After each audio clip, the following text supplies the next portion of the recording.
అయితే మీరు events organise చేస్తున్న క్రమం ఎన్నేళ్ల నుంచి స్టార్ట్ అయింది? 7 ఇయర్స్ 8 ఇయర్స్ అనుకుంటే. జాబ్ చేయబట్టి ఎన్ని రోజులు అవుతున్నది? నాకు 21 ఇయర్స్ నుంచి జాబ్ చేస్తున్నారు. ఇంత ఈ బ్యాక్ వెళ్తే ఈ మీ కెరియర్ మొత్తంలో మీకు చాలా పేరు తీసుకొచ్చిన ఒక పాట, లేకపోతే పేరు తీసుకొచ్చిన ఒక ఈవెంట్ అంటే ఏం చెప్తారు?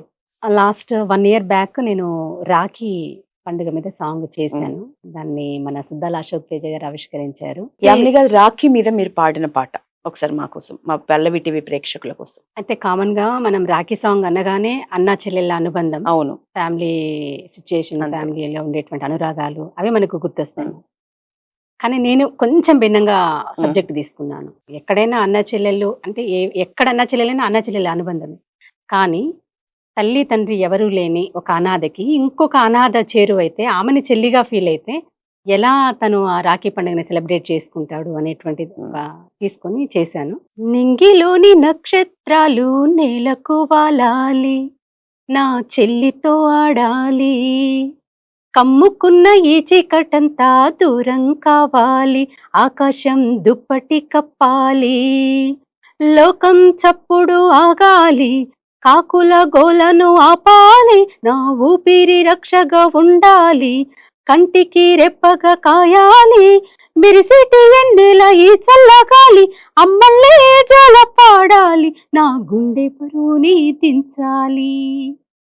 ఎందుకంటే నా చెల్లి నిద్రపోతుంది, ఓ హాయిగా కలలే కంటుంది, నా చెల్లి నిద్రపోతుంది, అలసటంతా మరిచిపోతుంది, నింగిలోని నక్షత్రాలు నేలకు వాలాలి, నా చెల్లితో ఆడాలి.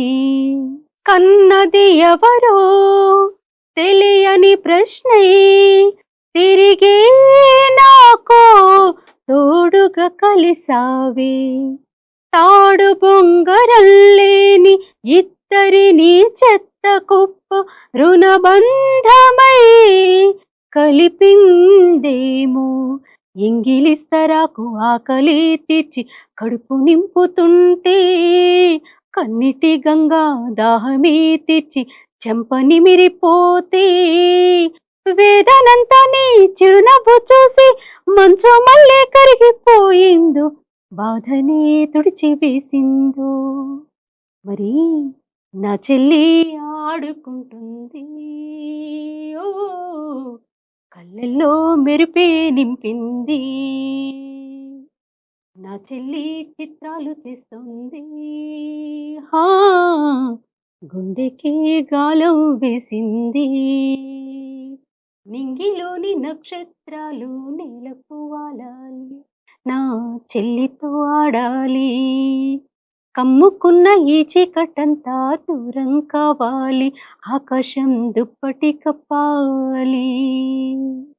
బాగుంది. అంటే మంచి కాన్సెప్ట్ తీసుకున్నారు. నిజానికి రెగ్యులర్ అన్న చెల్లెళ్ళు అట్లా కాకుండా అనాథలైన వాళ్ళిద్దరు, ప్లస్ అందులో ఇంకాసేపు వింటే ఏడుపు వస్తుందా అన్నట్లుగా ఉన్నాయి లిరిక్స్. ఆ రోజు రాఖీ పాట రిలీజ్ చేసిన రోజు అశోక్ తేజ గారి కళ్ళలో కూడా చెమ్మని చూశాను. వ్యూ అదంతా కూడా ఎట్లా. మీకు వచ్చిన మంచి అప్లాజ్ అంటే ఎవరు మీకు మీ సర్కిల్లో ఇప్పటివరకు మీ పాటల్ని మెచ్చుకున్న వారిలో గుర్తుండిపోయిన ప్రశంస అంటే ఏం చెప్తారు? గొప్పగా అనిపించిన ప్రశంస? సుద్దాల అశోక్ తేజ్ గారు అదే స్టేజ్ మీద ఈ పాట విని నువ్వు లిరిక్స్ రాయడంలో నాకు పోటీ వస్తున్నావు అనేసి అనేసారు. అదే నేను అసలు ఎప్పటికీ మర్చిపోలేను. తర్వాత మన గద్దర్ కూతురు వెన్నెల గారు కూడా సేమ్ అలాంటి కాంప్లిమెంట్ ఇచ్చారు. ఓకే, అది కూడా మర్చిపోలేను. ఓకే, గద్దర్ డాక్టర్ కూడా మెచ్చుకున్నారు అంటే నిజంగా గొప్ప విషయం. సినిమా పాటలు కూడా అంటే ఇప్పుడు జానపదాల మీద మీకు ఆసక్తి ఎక్కువ జానపద పాటలు ఉన్నాయి. మీ యూట్యూబ్ ఛానల్ కూడా చాలా మంచిగా వెళ్తోంది. అందులో చూసిన జానపదాల మీద ఎక్కువ ఉంటున్నది. ఇప్పుడు మీరు అన్నట్లు పండగల మీద ఎక్కువ ఉంటున్నాయి. ఈవెన్ సినిమా పాటలు కూడా మీరు పాడుతున్నారు.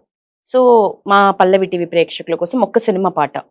ఇచ్చేసుకుంటాలే నన్ను నీకిచ్చేసుకుంటాలే, తెచ్చేసుకుంటాలే నాతో నిన్ను తెచ్చేసుకుంటాలే, కొప్పులో మల్లె చెండులా నిన్ను ముడి చేసుకుంటాలే, బువ్వలో ఉల్లిపాయలా నిన్ను కొరికేసుకుంటాలే, నా పంచ ప్రాణాలు నా ముద్దు మురిపాలు ముడుపల్లె కట్టను నీకోసమే, నువ్వొచ్చి రాగానే నీకిచ్చుకోకుంటే నా మనసు తిడతాదిలే.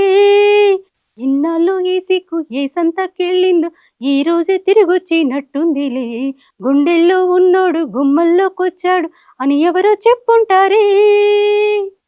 బాగుంది. పాడను ఏదో ట్రై చేస్తూ ఉంటాను. ఆ.